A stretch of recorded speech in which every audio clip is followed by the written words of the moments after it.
বেহায়া, বেপর্দা, অসভ্য নারী, তাকে দেখে দেখে সুস্থ সবল একটা সুন্দর জীবন যে যুবক নষ্ট করে দেয়, তোর চাইতে বড় আহাম্মক আর কে হইতে পারে? বেটা বেউকুফ,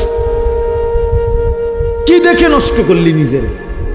একটা বাজে, নোংরা, একটা দুশ্চরিত্রা নারীকে দেখে দেখে, যে নারী সারা পৃথিবীর জন্য নিজের ছবি ছেড়ে দিছে, এর কোনো লজ্জা শরম আছে কিছু?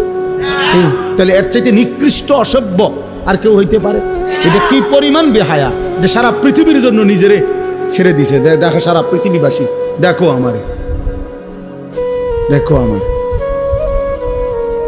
পৃথিবীতে কোনো যুগেই কোনো কালেই অসভ্যতা, বেহায়াপনা, অশ্লীলতা কোনো কালেই কারো কাছে, কোনো ধর্মাবলম্বীদের কাছেই পছন্দনীয় না, পছন্দনীয় না।